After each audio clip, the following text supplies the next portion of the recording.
మాట, మౌనం చాలా వరకు సక్సెస్కి సహకరిస్తాయి. మాట్లాడడం కన్నా మౌనం ఎంత పవర్ఫుల్గా ఉంటుందో కొన్ని సందర్భాల్లో మనకు తెలుస్తుంది. మాట్లాడడం సిల్వర్ అయితే మౌనం గోల్డ్ అన్నారు పెద్దలు. మౌనం అంగీకారం అయితే మౌనం అంగీకారమే కాదన్నారు మరికొందరు. ఏది ఏమైనా మౌనం బుద్ధిమంతుల లక్షణం అన్నది సర్వత్రా ఆమోద ముద్ర పడినటువంటి సత్యం. విఘ్నులు అతిగా మాట్లాడరు. ప్రతి మాటకు విలువ ఉంటుంది. అనవసర ప్రసంగాన్ని అధిక ప్రసంగం చెయ్యరు. కానీ కొందరు మాట్లాడకపోతే ప్రజలు అలజడి చెందుతారు. గాంధీ గారు మౌనవ్రతం పూనితే దేశమంతా గజగజలాడింది. కొందరి మాటలు దేశంలో అలజడిని లేవదీస్తాయి. వారి మాటలు ప్రమాద భరితాలన్నమాట. మాటలే మన్నలను తెస్తాయి. ఆ మాటలే మారణ హోమాలను కూడా సృష్టిస్తాయి. మంత్రాలు మాటలే, స్తోత్రాలు మాటలే.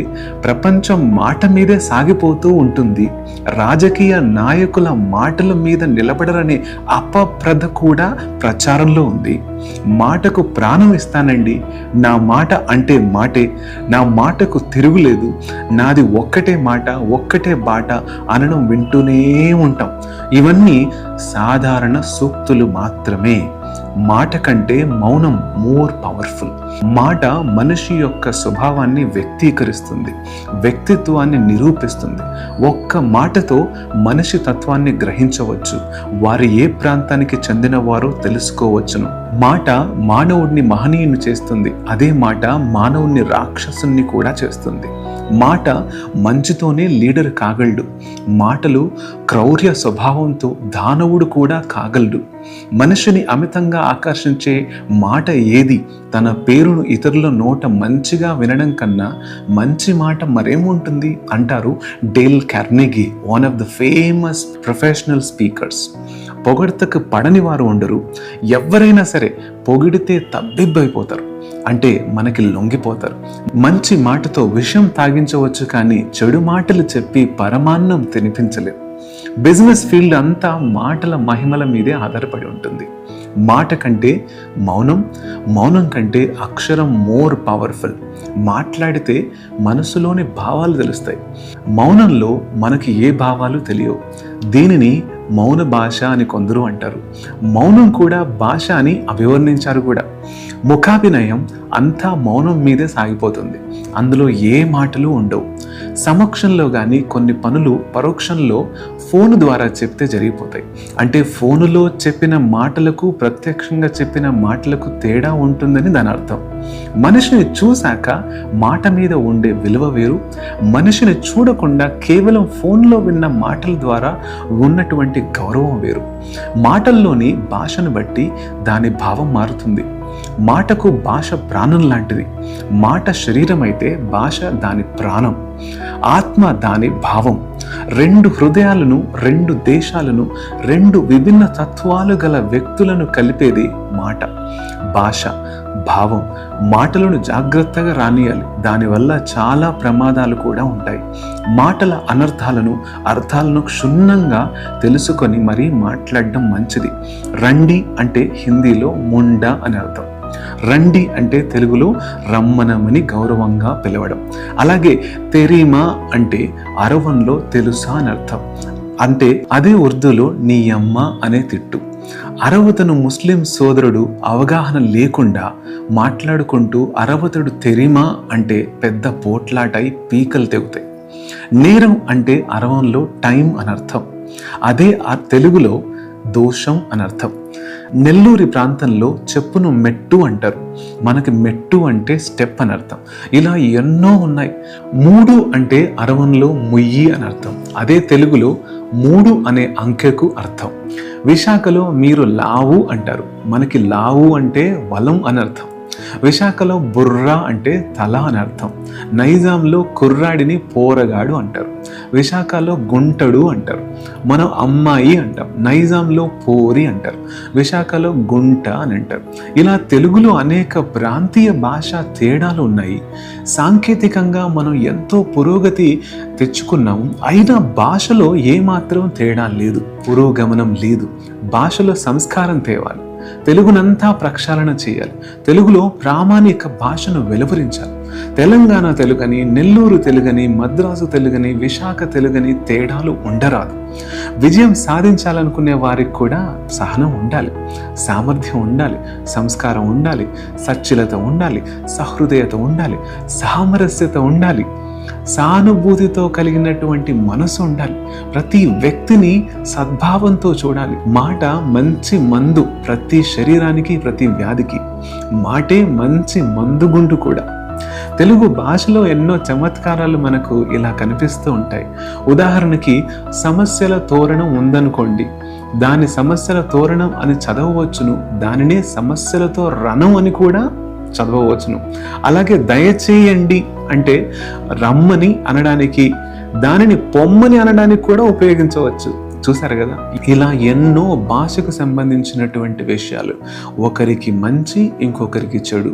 ఒకరి చోట చాలా ఆత్మీయంగా పలికినట్టు ఉంటుంది, మరొక చోట చాలా దురుసుగా మాట్లాడినట్టు ఉంటుంది. అంటే భాషకి ఎన్నో అర్థాలు, భాషకి ఎన్నో భావాలు ఉండటం వల్ల మనిషి అర్థం చేసుకోవడంలో తన యొక్క శక్తిని కోల్పోతున్నాడు. ఏ యొక్క మాటని ఎలా అర్థం చేసుకోవాలో ఆ భాషని బట్టి ఉంటుంది. కాబట్టి మనం మాట్లాడే భాష తప్పనిసరిగా నలుగురికి నచ్చేలా, నలుగురిని మెచ్చేలా ఉండాలి. కానీ నలుగురిని హర్ట్ చేసేలా, నలుగురిని కించపరిచేలా ఉంటే ఆ భాష నిజంగా మనం మాట్లాడినా వృధా అవుతుంది. దానికంటే బెటర్గా చేయాల్సిన పని ఏంటంటే మౌనంగా ఉండడం. ఈ మౌనంగా ఉండడానికి కూడా ఎంతో శ్రమ అవసరం, ఎంతో ఫోకస్ కావాలి. ఆ ఫోకస్ని సంపాదించుకోవాలి, ఆ పేషెన్స్ని తెచ్చుకోవాలి అంటే డెఫినెట్గా మనల్ని మనం అర్థం చేసుకోవాలి.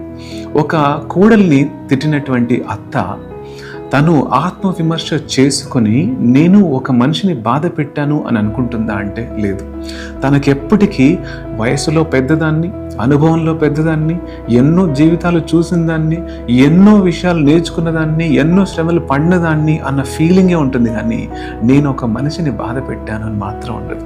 కానీ అక్కడ ఉన్నటువంటి కోడలు తన యొక్క ఆలోచనలో ఇంత తెలుసు, ఇన్ని తెలిసి ఇంత నేర్చుకుని కూడా ఇంకా ఇలా మాట్లాడుతుందంటే ఎంత తెగించింది అని ఆమె మనసులో కూడా ఒక విషపు బీజం నాటుకొని పోతుంది. ఇలా మాట్లాడడంలో చేసేటువంటి తప్పుల వల్ల ఒకరి హృదయమే కాదు, ఒకరి మనస్సే కాదు, వారి బ్రెయిన్లో కూడా ప్రతి ఒక్క మాట నెగిటివ్గానే వినిపిస్తుంది. అందుకే మాట్లాడేవారు జాగ్రత్త. సోషల్ మీడియాలో యూజ్ చేసేటువంటి ప్రతి ఒక్కరి భాష ఇంకొకరి జీవితాన్ని ఇంపాక్ట్ చేయకూడదు, ఇంకొకరి జీవితాన్ని ఇన్ఫ్లుయెన్స్ చేసి నెగిటివ్ జీవితంలోకి తీసుకెళ్ళకూడదు. అందుకే అంటారు కదా, మనం ఏది వింటామో అదే మాట్లాడతాం, ఏది ఎక్కువగా వింటూ ఉంటామో అదే ఎక్కువగా మన నోటి నుంచి బయటికి వస్తుంది. అలా రాకుండా ఉండాలి అంటే ఖచ్చితంగా మనం వినే మాట మంచిదై ఉండాలి, చెప్పే మాట కూడా మంచిదవుతుంది కదా.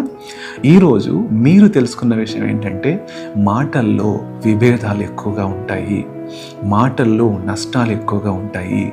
మాటల వల్ల ఒకరి మధ్య ఇంకొకరికి విద్వేషాలు, ద్వేషాలు చాలా కలగడం వల్ల మనుషుల మధ్య దూరం పెరుగుతుంది. అందుకే చాలా తక్కువగా మాట్లాడండి, చాలా ఎక్కువగా మిమ్మల్ని మీరు అర్థం చేసుకోవడానికి ట్రై చేయండి. అన్ని సమయాల్లో మాటలే పరిష్కారం కాదు, మౌనం కూడా పరిష్కారమే. కానీ ఆ మౌనాన్ని వీడి మీరు సమాధానంగా చెప్పాల్సిన రోజు మాత్రం సైలెంట్గా ఉంటే అది చాలా ప్రమాదం. అందుకే అంటారు కదా, ఒక తెలివైన వాడు సైలెంట్గా ఉంటే సమాజానికి చాలా చేటు అని. అలాగే ఒక తెలివి లేని వాడు ప్రతిసారి మాట్లాడుతుంటే సమాజానికి చేటు అని. ఇలా ఎన్నో విషయాలు వింటుంటాం. కానీ మన ఇంట్లో, మన చుట్టుపక్కల ఉన్న వారి మధ్యలో మనం మాట్లాడే మాటలు ఎలా ఉన్నాయి అంతే. ఈ ఒక్క విషయం తెలుసుకుంటే చాలు, రాత్రి పడుకునేటప్పుడు సంతోషంగా నిద్రపోవచ్చు. ఓకే, హ్యాపీగా నిద్రపోవాలి అంటే తక్కువ మాట్లాడాలి, ఎక్కువ మన మీద దృష్టి పెట్టుకోవాలి. అవతలి వారి యొక్క మాటలు వినడానికి మాత్రమే మనం ఎక్కువ సమయం తీసుకోవాలి. Okay, see you, have good time, I wish you good luck. Listen carefully, understand clearly, sleep happily every night. Don't try to hurt yourself. Never ever hurt somebody. Okay? All the very best, my dear friend. Have good time. See you. Bye.